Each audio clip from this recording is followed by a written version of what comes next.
블락이 승복을 했습니다.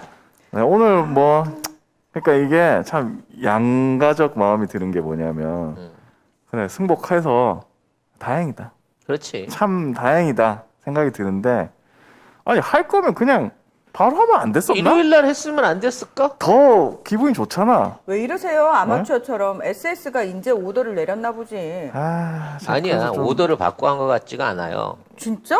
지금 어? 저쪽은 아직 야당 쪽에서 정리가 안 됐기 때문에 따로 오더가 내려오진 않은 상태에서 자, 더 버티고 있기가 곤란하니까 일단은 제 개인적인 의견이에요. 네. 어제도 저는 이제 네. 불복에 대해 믿지 않는다고 했지만 일단 지나가는 소나기를 피하려고 대세는 피하려고 승복하는 척 했다는 거죠. 승복하는 척했다. 네. 기분은 나쁘지만 기분은 나쁘지만 승복하는 척 했고 승복은 했지만 밑에 있는 애들은 아직도 세력들이 이 딴짓을 하고 있다는 거예요. 근데 제일 중요한 건 뭐냐면 이낙연이 승복 선언을 하는 그 지난 3일 동안 네. 굉장히 많은 이제 외부에서의 말이 있었다 그래요. 뭐 가처분 신청한다는 놈도 나왔다고 하고. 뭐 지금 하고 있다고 네. 하더라고요. 근데 정작 본인이 승복을 했는데 밖에서 구경하는 사람이 측근도 아니면서 가처분 신청한다는 게 더 우스운 거야. 근데 변함없이 진행되고 있다고 하는데 제일 중요한 건 뭐냐. 그동안 이낙연의 일방적으로 유리한 기사를 써주던 그러니까 뭐 불복에 대해서도 합법성을 줄 수 있었거든요. 조중동도 조용하고 댓글이 사라졌어요. 좀 조용합니다. 사실. 인터넷 매체 확실히. 안에서 이낙연을 밀던 댓글이 사라지고 자꾸 이제 민주당 단합해야 된다라는 얘기들이 나오고 있거든요. 소름. 우리 영상에도 그런 얘기가 달리고 있어요. 그러니까 결과적으로 이 추세는 뭐냐면 이게 이 수박을 지금 꺼내는 것보다는 아직 수확철이 아니라고 생각하거나 야, 우리 아직 해야 될 때야. 이건구나. 아니면 올해 출하를 안 하고 원래 수박은 제철 상품인데 그냥 묻어놨다가 내년에 꺼내려고 하는 게 아닌가 싶어요. 아니, 뭐 무슨 저는 말씀이신 거죠? 근데 그러기에는 너무 자신들의 패를 많이 꺼내놨고 민낯이 너무 많이 보여줬는데요. 그러니까 이 정도 했으면 니들 나가야지. 경선 끝나는데도 이재명 후보 구속될 위험이 있다. 나는 증인을 알고 있다. 뭐 더 큰 거 있다. 이러고 떠들고 댄 게 어제야. 근데 오늘 갑자기 어제 오후에 볼복선언 나오니까 제일 그 난리를 치던 서른이 뭐라 그랬어요? 대선 승리 위해 소임을 다하겠다. 저 솔직히 어떤 느낌인지 아세요? 이게 뭐야 도대체? 약간 사이코패스지. 약간 좀 나는 이거 옛날에 그 문화나가 정확하게 지적했던 거 있잖아. 막 자기 여자친구 막 피나도록 때려놓고 사랑해서 네, 사랑해서 그런 거 알지? 이리 와. 한번 앞으로- 앉자. 사랑한다. 지금 이 지랄을 하고 있는 거야. 더 이상해. 이렇게 한꺼번에 확 돌아서는 게 더 진실성 없어 보인다고. 근데 진짜 소름 끼쳐요. 왜 우리 인간관계에서도 그런 사람은 절대 믿을 수 없는 사람이거든요. 그런 사람이 있나? 근데 그런 사람을 나는 본 적이 봤잖아. 없어. 서른이 봤잖아 지금. 아니 인간관계에서 나는 이런 사람 본 적은 없어요. 그래서 이 부분에 대해서 못 얘가 봤다고 난 봤는데. 봤어요? 얘가 했던 발언에 대한 사과. 그렇지. 뭐 이런 것들은 기본적으로 하고 넘어가야 되는 거 아니야? 그리고 사과도 사과인데 뭐 승복이라고 안 하고 뭐 수용이라고 또 이낙연이 쓰기도 썼어요. 그리고 첫 문장에다가 뭐 아직 그 수용 그냥 받아들이겠다는 거지 마음에 안 드는데. 그리고 아직 뭐 경선 룰에 대해서 뭐 아직 해결은 안 됐지만으로 시작을 했어. 그래서 좀 마음에 안 드는데 그리고 뭐 민주당이 위기다. 니 때문에 위기 아니야? 그렇지. 아무튼. 위기는 네가 자초한 거잖아. 그런 거 네가 다- 지금 남아 있는 게 위기야 지금. 그러니까 그런 거 써놓은 거 좀 마음에 안 들지만 어쨌든 겉으로 보기엔 승복, 겉으로 보기엔 수용 한 거잖아요. 아 네. 너무 싫어 씨. 막 이혼 소송 해갖고 재산 분할 다 하고 양육권 소송 다 끝나갖고 네. 다 끝나갈 판인데 갑자기 막 북북 찢더니 같이 부져. 난 아직 너를 사랑한다. 난 헤어질 수 없다. 난 너밖에 없다. 그러면서 우리 가족의 행복을 위해서 내가 희생하는 거야? 미쳐버리지. 이 무슨 개 또라이 같은 소리야. 아니, 그리고 자기가 혼자 또 한 사흘 동안 숨어 있었잖아요. 숨어 있었다가 자기 밑에 사람들 얼마나 또 이걸 했어. 난리를 치고 다녔잖아. 그래놓고 자기가 이렇게 갑자기 휙 이렇게 해버리면 그 밑에 있는 서른 이런 사람들은 이제 어떡할 거야. 아니 그 전날만 해도 라디오 쇼 나가가지고 이거 위험합니다 어쩝니다 뭐 우리는 뭐, 세 끝까지 명이 뭐, 법대로 갑니다 뭐 별의별 소리를 다 해놓고 제보자가 있다. 아침에 갑자기 정권 재창출 위해서 소임을 다하겠다고? 예. 저들이 말하는 이런 정권 참. 재창출 그 정권은 어느 정권일까요? 다른 정권인 것 같아. 다른 정권. 제가 봤을 때는 우리 민주당 적통 그 이재명 후보 쪽이 아닌 것 같은 느낌적 느낌. 그래서 저는 뻘쭘하게 됐어요. 제일 걱정하는 게 지금 있는 상태로 얘들 놔뒀는데 나중에 내년 2월이나 1월쯤 돼갖고 이제 본선 선거가 본격화 됐을 때 그때 기 나가는 거예요. 그때 나가는 거라고. 그리고 저는 이 똥파리들이 이제는 진짜로 어디로 갈 것인가? 아마 찾고 있을 것이다. 누군가를.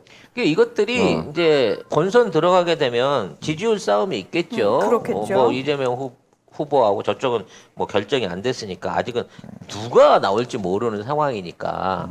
근데 그런 상황 하에서 예를 들어 여론조사 결과가 좀 미세해지는 이 틈에 다시 한번 민주당에다가 똥을 뿌리고 기어나가는 행위를 하게 되면 이거 치명타거든요. 당연하죠. 많은 분들이 그런 얘기는 해요. 그래도 이낙연도 소중한 자산 아니냐.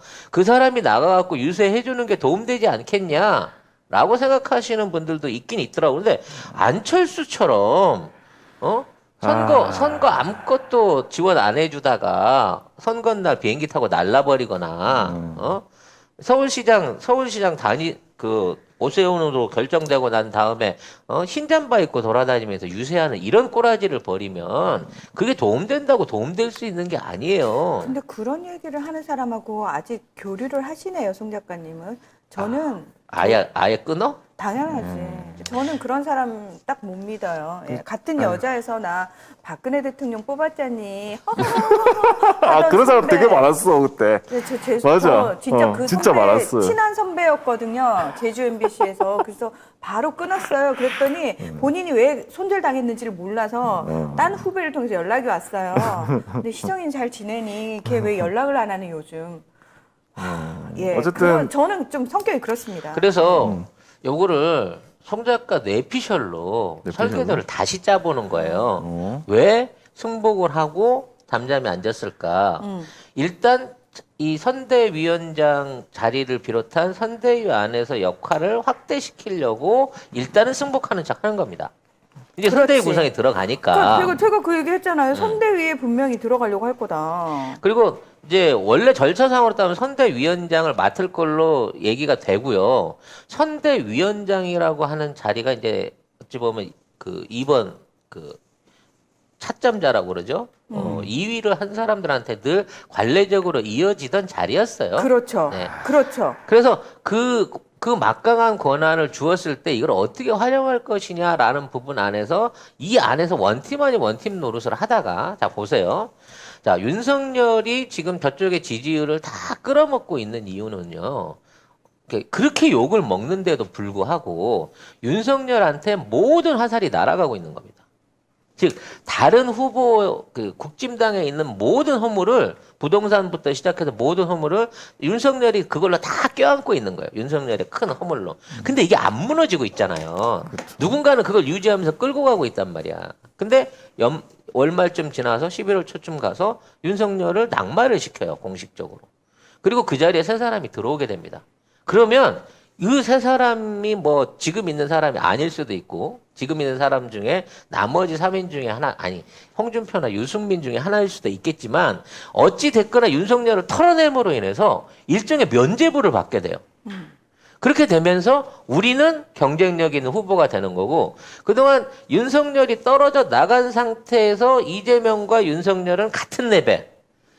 윤석열이 그만뒀으니까 이재명도 뭔가를 단죄받아야 되는 비린 구석이 있는 사람이란 프레임으로 몰아가갖고 막 몰아치고 있을 거란 얘기입니다. 그래서 51대 49 싸움에서 비슷한 수치를 내고 있다가 진짜 대선을 보름 앞둔 한 달 앞둔 그 시점에서 갑자기 이낙연이 야 내가 안에서 해보니까 아닌 것 같아. 아무래도 나는 선대위원장 못 하겠어. 야, 우리 파들 다 나와. 이렇게 해버리면 이게 지금 떨어내는 것보다 만약 그때 가서 그 지랄을 보게 된다 그러면 훨씬 더 충격이 클 수 있는 거예요. 물론 그것은 이재명 후보가 압도적으로 앞서버리면 이러한 상황이 안 일어날 거지만 비슷해지는 경계선에 가게 되면 우리 안에 마지막 내관으로 심어놓은 이낙연이 그때 가서 터질 수 있을 때 위험성도 생각을 해야 된다는 거예요. 그러니까 저도, 최악의 상황까지 우리는 사실 미리 다 예측을 해서 최악이니까 안 맞으면 되게 좋겠지만 저희가 왜 미리 입 밖으로 꺼내놓고 야 네가 그럴 속내도 가지고 있다는 것도 우린 예상하고 있어를 사실은 저쪽한테 계속 사인을 줘야 돼요. 알려줘야 돼요. 저도 약간 그 생각을 했었는데 왜냐면 지금 JTBC가 계속 남욱하고 단독 인터뷰를 하고 있거든요. 근데 진짜 내용이 하나도 없어. 그냥 그치. 그냥 나는 잘 모르는데 김만배가 다 했어. 김만배가 다 형 했는데 거짓말 잘하더라. 거짓말 허세 있더라. 잘하는데 이러면서. 나는 죄가 없는 것 같은데. 그리고 나 자세한 건 몰라. 이게 단독이야.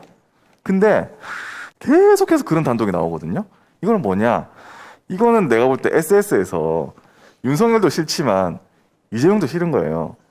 그래서 같이 끌어내야 돼요, 둘 다. 만약에 이재명이 되더라도 이거는 윤석열급으로 만들어놔야 된다는 생각을 하고 지금 작업을 치고 있는 거다. 전 그 생각이 들었어요. 그래서 윤석열의 지지율이 유지되고 이 모진욕을 먹어가면서 윤석열이 버티는 이유도 결국 윤석열은 나중에 사퇴를 하더라도 이재명 지지율 상승에 발목을 잡는 일종의 추가돼 버린다는 거예요. 야, 윤석열은 우리가 이렇게 걸러내잖아, 우리 당은. 문제 있으니까 걸러내잖아. 근데 민주당의 이재명 못 걸러냈잖아. 걸러낼 게 없었는데. 아니야, 있는데 니들이 안 밝히는 거야. 이 공세로 나온다는 거예요. 그렇죠. 그래서 지금의 대장동에 대한 적극적인 대응도 필요한 것도 맞지만 정말 이낙연이라고 하는 사람, 이 그룹들을 아무 사과 없이 어저께까지 욕하고 다니던 놈이 오늘부터 아버님 죄송합니다. 가족과 부모님을 위해서 효도하는 아들이 될게요 했을 때 오냐 그러고 내 전 재산과 통장과 집 열쇠를 맡길 수 있겠느냐는 거지. 어렵다. 그걸 맡기면 그 부모님이 정신을 못 차린 거거나 그 부모님이 어리석은 거죠. 근데 대부분 정에 쏠려서 주변 사람 보기 우세스러워서 그래 앞으로 잘하자라고 했지만 송 작가님 그러지 마세요. 예. 왜 내가 그랬어? 예. 그렇게 빚을 다 우리 송호영 대표한테 넘기지 마시라고요. 그래 아들아 이러면서 정에 쏠려서 그러지 마시라고요. 우리 아들이 군대 간 사이에 사회가 많이 변할 것 같은 생각이 드네. 근데 어쨌든 지금 뭐 겉으로는 이렇게 했으니까 좀 이제 자제하자는 얘기도 많이 뭐 맞는 것 같아요. 저도 맞는 것 같은데 자제하자지 이걸 그 사람들을 고지고대로 다 믿어가지고 뭔가 시켜주면 안 된다 이거지 내 말은. 네. 근데 저는 그나마 다행인 거는 이재명 지사님은 상당히 스마트할 뿐만 아니라 진짜 스마트 하시더라고요. 정말 스마트 하실 뿐만 아니라 전투력도 최강이야. 이제 이전 선거 그러니까 박근혜가 문재인이 붙었던 선거 안에서 그 당시에 문재인 후보가 당시 대선 후보가 얼마나 당의 도움 없이 외롭게 혼자 뛰었나를 생각을 해봅니다. 네. 그때 지원 유세 나온 사람 안희정, 이재명 두 사람밖에 없었어요. 나머지 당 중역들 아예 안 나왔습니다. 오죽하면 이 지난번 총선에도 마찬가지였어요. 지난번 총선에도 우리 당내 있는 중역들이나 최고위원들은 지원 유세 안 나갔습니다. 그런데도 불구하고 180석을 얻어내는 쾌거를 얻기는 했지만 그건 저것들이 너무 형편없을 때 얘기고 코로나로 갖고 하도 이거를 그쪽으로만 몰아가던 과정 중에 생긴 역풍이었는데 그거를 지네들도 잘못 이용했다고 얘기를 하잖아요. 마찬가지로 앞으로 있을 대선전 안에 민주당 전체가 원팀이 안 되는 상태로 이게 끌려 나가게 될 거면 차라리 이재명 지사 원맨 프레이로 나가는 것도 또는 나눠서 당과 이재명 지사가 어느 정도 프레임을 달리하면서 가는 것도 한 방법일 수 있다고 생각해요.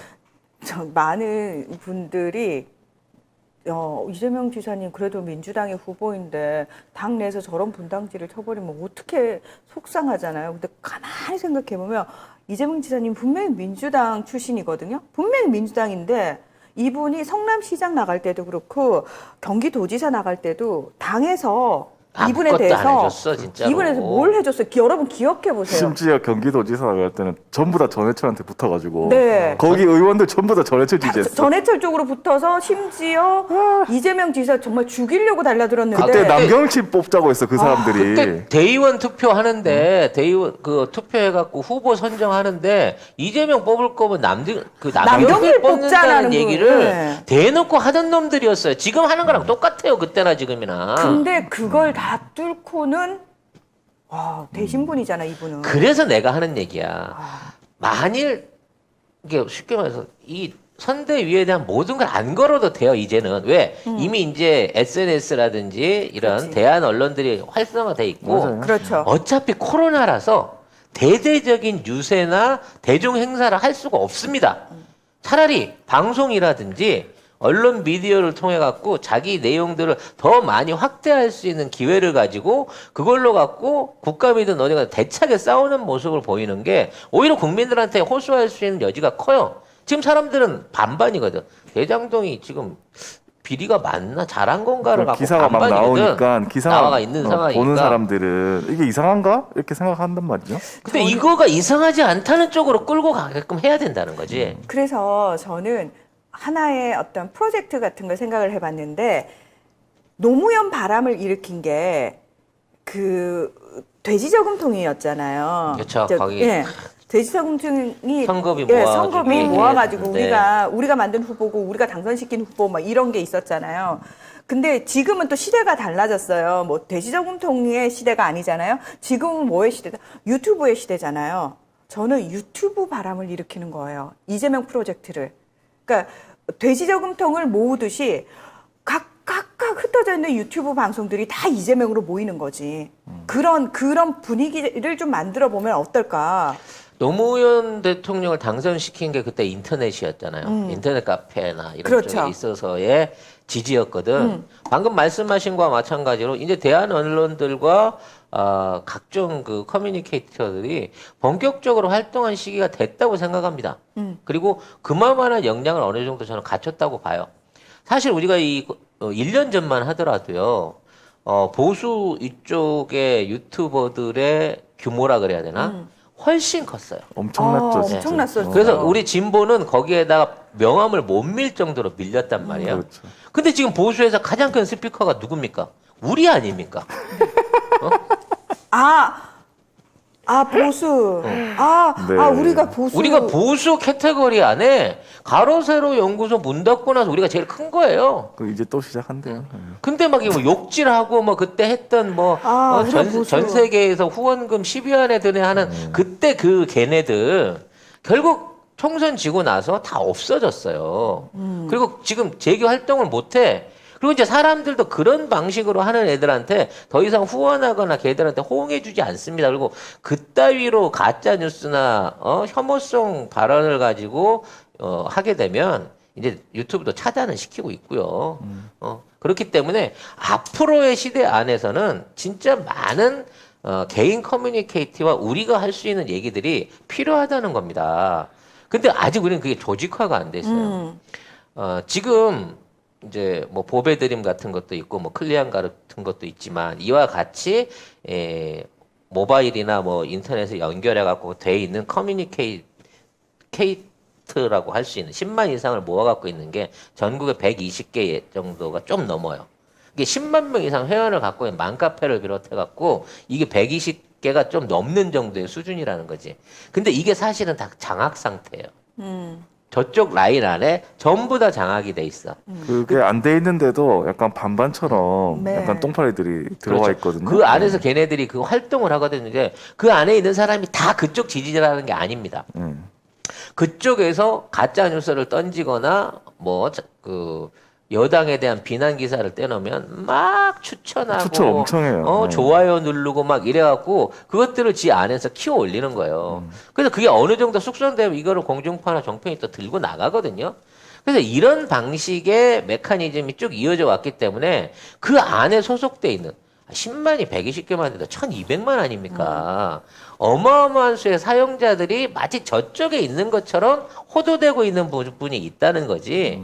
이제 우리가 그런 사람들한테 직접 대응을 하고 다른 얘기를 해주고 다른 걸 전달할 수 있게 만드는, 다른 사상을 전달할 수 있게 만드는 일종의 SNS 전쟁이 필요한 시대라고 봅니다. 그렇습니다. 네. 그래서 젊은이들을 공략하기 위해서 제일 좋은 거는 요즘은 인별그램이거든요. 인별그램에 무작위로 노출될 수 있게 저도 지금 개인적으로 그 계정을 하나 일부러 만들어가지고 공개로 그런 내용들을 좀 올릴까 저도 지금 생각하고 있거든요. 그래? 그러면 우리도 우리도 인별 계정을 하나 만들어요. 우리 방송 인별 계정을 하나 해가지고 우리 방송 내용들을 좀 짧게 잘라가지고 올리는 거. 축약을 해가지고 이걸 좀 날려줄 수 있는 그런 방식으로라도 좀 참여를 확대를 해야겠다는 생각을 해보게 됩니다. 네, 그거를 좀 네. 할 필요가 있을 것 같아요. 얼굴 봐서는 보수라니요? 이렇게 착하게 생긴 사람한테. 근데 자, 난 약간 내가 진짜 약간 보수야. 나야말로 진짜 아니 보수야. 이게 진짜 보수예요. 가장 그렇지 나라를 생각하고 그럼 준법하고 경제 생각하고 국방 중요시 여기고 안보 생각하고 민족주의적 사관을 가지고 통일하려고 국가를 하고. 위해서 생각하는 사람이 보수인 거지. 그렇지. 아니지 지네 아들 통해 갖고 집 사고 땅 사고 비리 덮고 해쳐먹어 놓고 잡아떼는 게 보수인가? 지금 저쪽에 보수 위치를 차지하고 있는 놈들은 보수가 아니에요. 우리가 보수가 되고 우리보다 더 급진적인 진보가 나와야 그게 제대로 된 보역이 되는 거지. 그렇지. 캠프에서 SNS 쪽 담당하지 않았어요, 이 국장님? 그렇죠. 일 안 한다니까 시켜도. 아니 그때는 이제 하여튼 예 그렇습니다. 졌습니다 우리는. 네. 예, 안 시키는 걸로 이 국장님은 안 시키는 걸로. 징크스가 있어. 예, 징크스가. 얘가 손대면 안 돼. 안 되겠네요. 네. 예, 자. 안 되겠네요.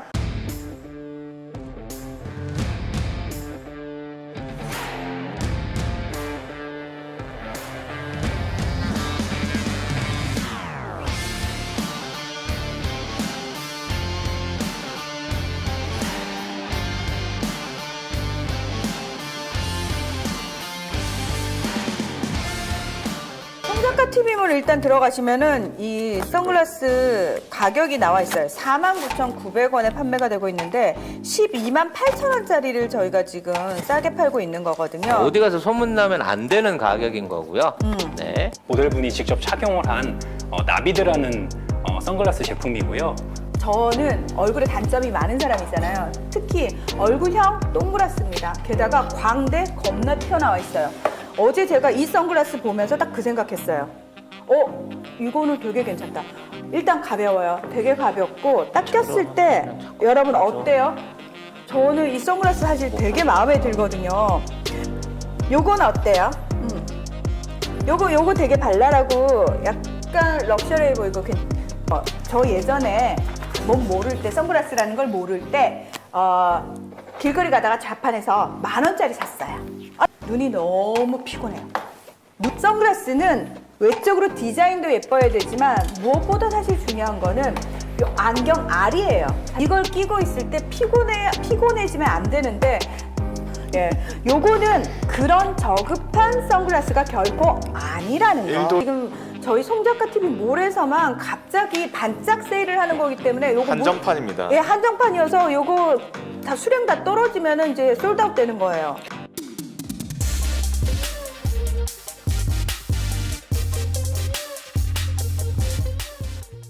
요 정도로 불안한 어떤 블락의 승복 요청에 대해서 믿지 않는다. 지켜보겠다. 네. 우리는 안 믿어요. 대신에 지켜봐야 됩니다. 대신에 기획해뒀던 토건 비리 시리즈와 아유. 미술관 시리즈는 메타작은 살짝 잠시 그러니까. 덮어놓는 것으로 하겠습니다. 아니 아유. 전두환 찬양 그 기사도 있는데 뭐 그건 세 발의 피해 한 짓이죠. 그러니까 아니 근데 그거 그러니까 노무현 대통령 그것도 그 짜증. 배신 때리고 그 당시 노무현 정부에 대한 비난 성명하고 이런 것들이 다 기록으로 남아 있잖아. 누가 너를 민주당의 적폐로 보고 김대중 노무현 대통령 후계자로 보겠어. 이런 얘기 안 하기로 했죠. 예, 안 하기로 했는데 오늘 아무튼 잘했네요. 감시의 눈은 절대 우리가 멈추지 않겠다. 우리 여기도 괜찮아요. 우리 보러 무슨 분탕질 뭐 민주당 안에 화합을 줘야 하는 세력, 화합을 줘야 하는 게 아니야. 더 큰 위험에 대한 경고 대비. 그리고 대비를 하고 있는 감시자로서의 역할을 하겠다라는 얘기를 드리고 싶습니다. 그리고 이낙연 지금 뭐 어디 강원도로 갔다고 하거든요. 한동안 칩거를 한대요 거기서. 강원도 누가 있는지 모르겠는데. 자, 이 강원도는 기사를 권성동이지. 법대 동기. 이게 동기는 아니지만 동문. 자. 윤석열의 친구. 그 강원랜드에 엄청나게 신입사원 꽂아준 그분. 강원랜드 가면 직원들이 삼촌 할 수 있는 강원랜드의 실질적인 지배자. 어머, 넌 누구 빼고 그러더니? 나 성동이 삼촌. 너도? 너도? 야, 그럼 우리 중에 성동이 삼촌 빼고 아닌 애들이 있어? 없던데? 이렇게 되는 건가요? 일부 있었는데 잘렸지. 일부 다른 의원들도 몇 명, 한 20명씩 꽂고 그랬는데. 아, 그분은 잘렸고, 그분들은 잘렸고. 그렇지. 그러면서, 야, 우리 성동이 삼촌이 짱이야. 줄은 제대로 된 동아줄을 잡아야 돼. 와우. 썩은 줄 잡으면 안 돼. 야, 어쨌든 우리가 볼 때는 지금 정말 이 기사를 냄새나는 보면 썩은 줄인데, 야. 자, 2017년 어떤 일이 있었냐? 대선 경선 직후에 문재인 당시 후보가 결정이 되고 안희정, 이재명, 최성 이렇게 해가지고 같이 경선에서 붙었던 사람들끼리 대선 경선 직후에 호프 미팅을 합니다. 나 생맥주 되게 좋아하는데. 그 전에는 사실 이때는 이재명 성남시장 당시 성남시장이 엄청 미움받았어요. 안희정 지사도 엄청 미움받았어. 그래서 최성 고양시장은 왜 나왔나 막 이랬거든요. 근데 이렇게 해가지고 막 싸우고 나서 이게 다 후보 결정되고 나서 겉으로라도 뭐 쏘고 쓰리겠죠. 졌으니까 짜증 나겠지. 싸우고 했으니까. 근데 이런 쇼라도 해란 말이지 내 말은.